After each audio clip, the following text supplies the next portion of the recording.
It didn't start with guns or borders. It started with a single net dropped in African waters, without permission.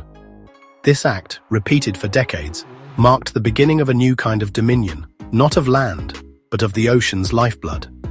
For West Africa, the sea was everything: food, work, heritage. But far away, in European boardrooms, decisions were made that would strip these waters bare. Industrial trawlers arrived, their efficiency devastating. Floating factories, they could catch in a day what a village caught in a year. Their nets scraped the seabed, destroying coral reefs and hauling up everything. Young and old, target and bycatch.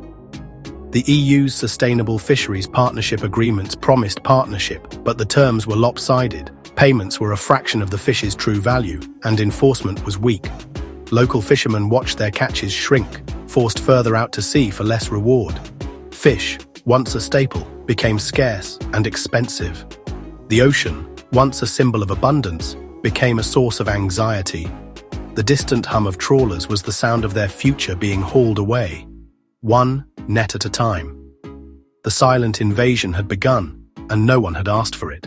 For decades, the EU perfected a modern, bureaucratic form of control over West Africa's Atlantic coast.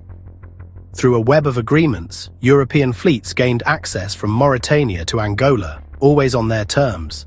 African nations, desperate for cash, had little leverage.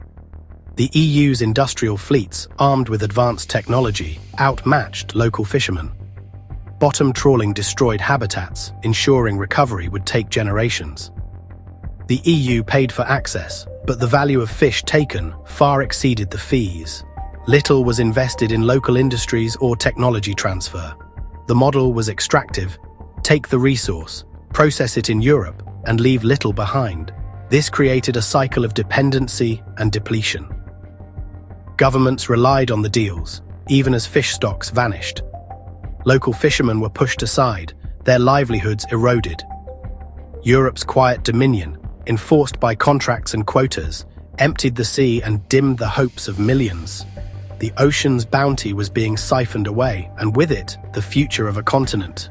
In Sierra Leone, the impact is personal. Fish is the bedrock of the national diet, affordable protein for millions. As foreign trawlers depleted stocks, malnutrition soared, especially among children. Generations of fishermen, like Mohamed Kamara, now return from the sea with empty nets. Coastal villages hollow out as young men leave for uncertain futures in the cities. The entire local economy, fishmongers, boat builders, net menders, suffers. Poverty deepens, social tensions rise, and a sense of powerlessness grows. The sight of a foreign supertrawler is a painful reminder of lost control. Sierra Leone's weak agricultural sector can't fill the protein gap.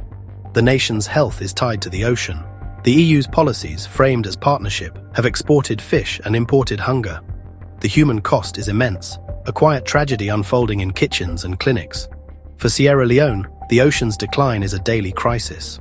In a bold move, Sierra Leone rejected the EU's fishing agreement, breaking with the past. Years of lopsided deals had left the nation frustrated and impoverished. Under pressure from citizens and fishermen, the government declared the old way over. Instead, Sierra Leone signed a major new agreement with Russia, a geopolitical gamble.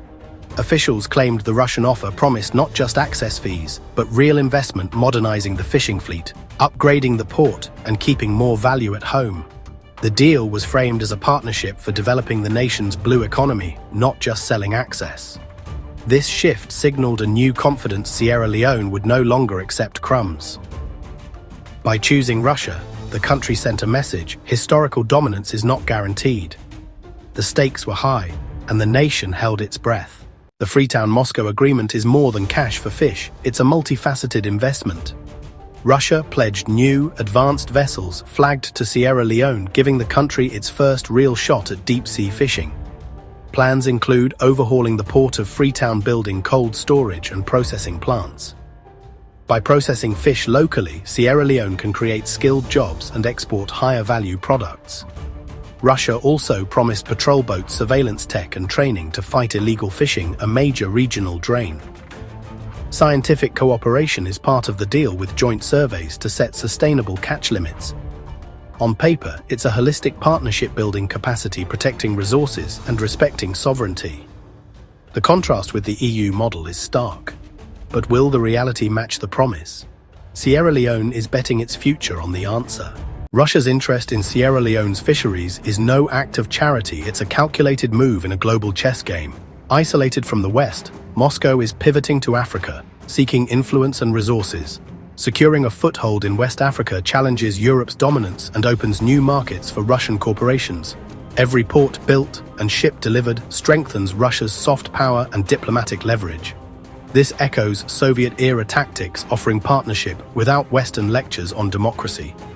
For African leaders, Russia's pragmatic approach is appealing. The Sierra Leone deal is a template. If it works, others may follow. Russia is playing the long game, investing in relationships and chipping away at Western influence. The fish are just one piece of a much larger strategy. The balance of power in Africa is shifting. Sierra Leone's deal with Russia hit Brussels like a bombshell. For the EU, it was more than losing a contract.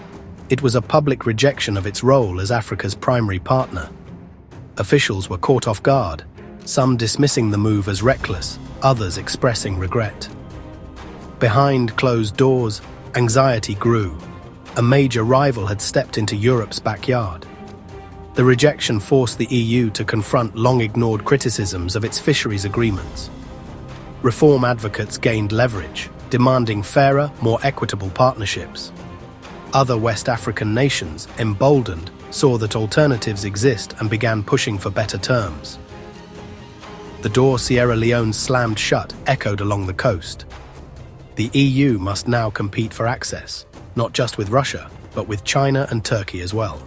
For Sierra Leone's fishermen, the Russian deal brings hope and anxiety. Years of protest against European trawlers finally paid off. There's hope for modern boats and new jobs. But skepticism runs deep. Will the Russians be any different? Or is this just a new master? Older fishermen remember broken promises and worry about sustainability. Will Russian fleets fish responsibly or accelerate depletion? The community is divided. Young men are eager, elders are cautious. Their fate is now tied to Moscow, not Brussels. They wait, uncertain if the new ships will bring prosperity or more plunder.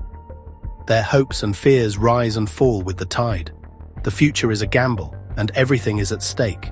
Sierra Leone's bold move is part of a rising tide of resource nationalism across Africa. Governments are demanding a greater share of their own wealth and more control over extraction. The struggle for West Africa's oceans is a key front in this battle for self-determination. Neighbors watch closely. If Sierra Leone's gamble pays off, others may follow.